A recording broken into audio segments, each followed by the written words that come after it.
thanks for coming. We're going to have Deputy Chief Matt Murray speak with you about body-worn cameras. He'll start us off. Again, I ask that you refrain, hold your questions till it's all over, and we'll go from there. All right, thanks, guys. Sir.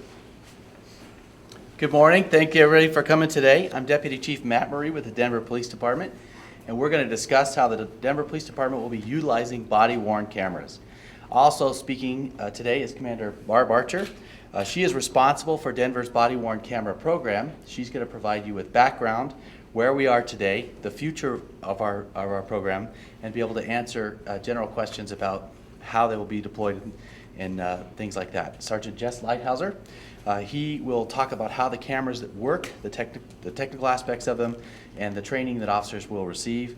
And then Mary Dulacki, she's the records administrator for the Department of Safety. She's going to address how the department will handle requests for release of video. The Denver Police Department, through the leadership of Chief White, support and embrace transparency. The police are merely a segment of the community, empowered to prevent crime and maintain order. And with that responsibility comes welcome scrutiny. We believe that the body-worn camera program, which began rolling out last night, is a critical component of our commitment to transparency. The department firmly believes that the body-worn camera program will provide a much better understanding of the facts in situations where police respond. It will improve the quality of witness evidence in criminal court cases. It will improve interaction between the police and the community. It will reduce the number of complaints against police officers. It will also protect officers against false or frivolous allegations, and it will document conduct of officers who act outside the values of mission of the Denver Police Department, enabling us to take appropriate actions to address that behavior. We are proud of our body-worn camera program and that it was developed after careful consideration. That included a successful pilot period under the watchful eye of researchers from Cambridge University, and with a policy that was developed with input from the community. As police body-worn cameras are just being placed into the police environment across the United States, there are many unanswered questions which communities and the courts will surely address. We believe that we have a thoughtful and reasonable beginning to our program, and we ask the community to support this effort with the understanding that it will evolve. So, with that, I'm going to ask Commander Archer to come up and speak with you. Good morning. I'm Commander Barb Archer, in charge of the Operations Support Division. The Denver Police Department began exploring body-worn technology about 4 years ago, and as the technology has improved and emerged, we selected a camera system and conducted a pilot program in 2014 that was about 21 weeks. It involved 105 of our officers who were assigned to District 6. Throughout this process of the pilot, we developed our policy in collaboration with the stakeholders, which included the officers, community feedback, our legal advisors. And then in 2015, we requested and received the $1.8 million in funding to purchase 800 cameras for the frontline officers that are in patrol, in our gang unit, and in our traffic operations, and along with the video storage for this first year. To allow for the training and the equipment installation, the cameras are going to be phased in across the city over the next several months. Currently, the first 200 cameras are being implemented in District 6, the gang unit and traffic operations. The remaining districts will receive their cameras, one district at a time. We'll go in numerical order, so District 1 will be next, then we'll go to 2, 3, 4, 5, finally ending with the airport, and that should be towards the end of 2016. So Chief White's committed to having officers wear the cameras while they work off duty. However, these logistics are still being finalized, and right now our focus is on getting this first 800 out to the officers who are in the line assignments. Throughout this, we've seen enthusiasm and support for the project from the community and from the officers. When we ended the pilot, the officers did not want to give up their cameras. They kept asking how quickly could we get them back. So now that they're getting them back, they're ready to go. So we're confident that the body-worn cameras are going to strengthen the public's trust and demonstrate the professionalism of our officers. So from here, let me introduce you to Sergeant Jess Lighthouser. He's the supervisor of the unit in charge of the body-worn camera equipment, and he and his staff are doing the training as well.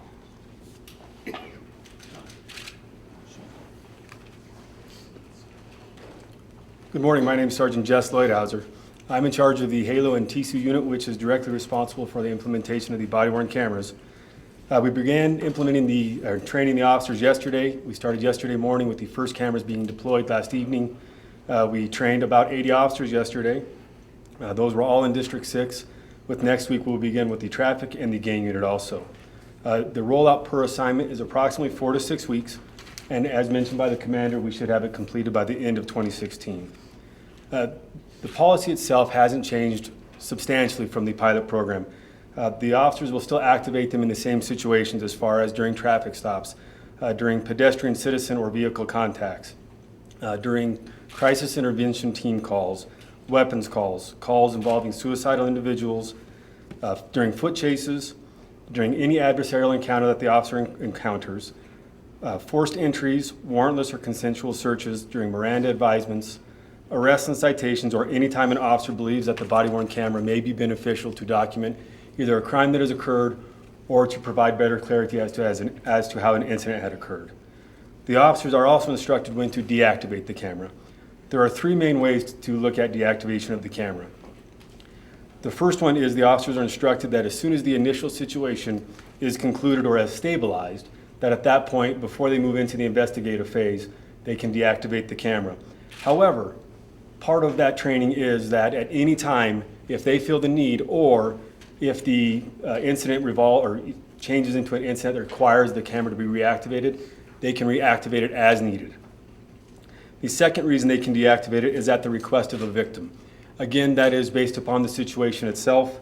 And then the third reason to deactivate the camera would be at the order or of any type of a supervisory officer. In regards to our camera system itself, we went through an RFP process. We started after we concluded the pilot in 2014. TASER was ultimately selected, and we selected the Axon Flex camera system. As many of you know, TASER has been around for quite a few years. They were founded in 1993. They've been doing body-worn cameras for over 7 years now. They have deployed over 110,000 body-worn camera systems across the nation. Cities such as Los Angeles, San Diego, Memphis, Cleveland, and Fort Worth all use the TASER branded camera. They also employ a cloud-based storage system, which is CJIS compliant. CJIS compliant is the highest level of security that's afforded to the government in regard to the encryption of the data or of the video itself. All the encryption for our video occurs at the dock at the upload point and is encrypted as it goes up. As mentioned, we pitched the Axon Flex camera. It was based upon several things. A few of the items are, we like the different mounting features. As you can see, the officer here has it mounted on a pair of sunglasses, which were provided to the officers. They can also mount it on a collar mount, which mounts it in this area, or they have a head mount, which goes around the back of the head and would position the camera in the same general position as it here is with the collar mount. The camera has a 75-degree field of view. We did not want a super large field of view that provides a fisheye lens and can cause extra distortion on the ends. We want to get the best field of view as possible. The camera records at up to 30 frames per second. The storage in the camera is in the camera itself, lasts for about 9 hours at our settings, and the battery, which is located on his belt, is also how you activate the camera. The battery lasts for 12 hours. The good thing about this particular battery system is we can swap the battery. So if the battery does go low, we are able to just put another battery in. There's nothing stored on the battery. Another feature that we liked about the camera is we like the low light capability. It has what they call retinal low light. We did not want to enhance beyond what a normal person or an officer would see. We want the video to represent what anybody else would have seen had they been there. This particular camera system also has a 30-second buffer, which it did have during the pilot. The way that the buffer works is the camera records all the time. It goes over the 30-second loop and continues to record it. As soon as the officer presses the activation button, it now saves that last 30 seconds. However, that last 30 seconds does not have audio, that's video only. From the moment that they push the button, it now has video and audio. As Officer or Detective Medford demonstrated, once he pushed it, it made an audible alert that notifies the officer and anybody else around that the camera is now in activation. When he deactivates it, it also makes a similar alert, only it's a longer beep.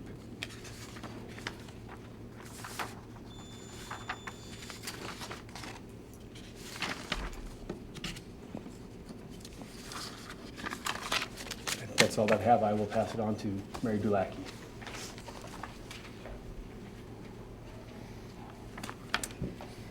So let me start by saying that we recognize that community trust in the police department is an essential component of public safety. And we also recognize that the public release of the video obtained from body-worn cameras is going to play a role in that. But that being said, we also recognize that the public release of the video presents some unique and complex challenges that not only the Denver Police Department, but departments throughout the country are trying to deal with. And no ideal model as to how you handle the public release of video has emerged, because this technology has come on and is being deployed so fast. At this point, I think it's important to note that it is our desire to release requested video as soon as is practicable, mindful of some restrictions and some considerations. First of all, timing is going to be everything in this. Evidence in a charged case, video from a charged case, will not be releasable until the conclusion of that criminal prosecution. That's an obligation that we have to ensure a defendant's right to a fair trial and to defer to the integrity of that criminal process. We may not be able to release video in an open investigation until the conclusion of that investigation, but that's a may. That's going to be subject to a case-by-case analysis. We recognize that there's some video out there that is important for the public to see. Video from critical incidents, officer-involved shootings, that's the kind of video that we recognize that the community has an interest in seeing. And we may wait until a criminal filing decision is made, but again, it's all subject to a case-by-case review. We have been more proactive in releasing video, and not necessarily from body cameras, but in other situations as a department, as the entire Department of Safety has been releasing more video proactively. And we've been releasing more video earlier. For example, there was an officer-involved shooting in July, and once the district attorney's shooting decision letter was released, we issued, and it was about 8 weeks from the date of the incident, we did release an entire portion of the entire video that captured that incident. District attorney had released a portion of that. On that same day, we released the entire video. Some of the considerations that we're going to be looking at really are based on the fact that, you know, some of what a police officer's daily job encounters isn't very pleasant. And we're aware that any video that we release is going to be out there forever. So we are required to conduct a case-by-case review of the video and of any request for video and determine if the privacy interests of the individuals that may be contained on that video, confidentiality of any information. We're also going to consider any public safety considerations that may relate to that video. And we're going to balance all of that with the public interest in what's contained on the video. As a starting point, we start from the point that individuals in a public space generally don't have a real great expectation of privacy. However, there are still some sensitive and private circumstances that could occur in public.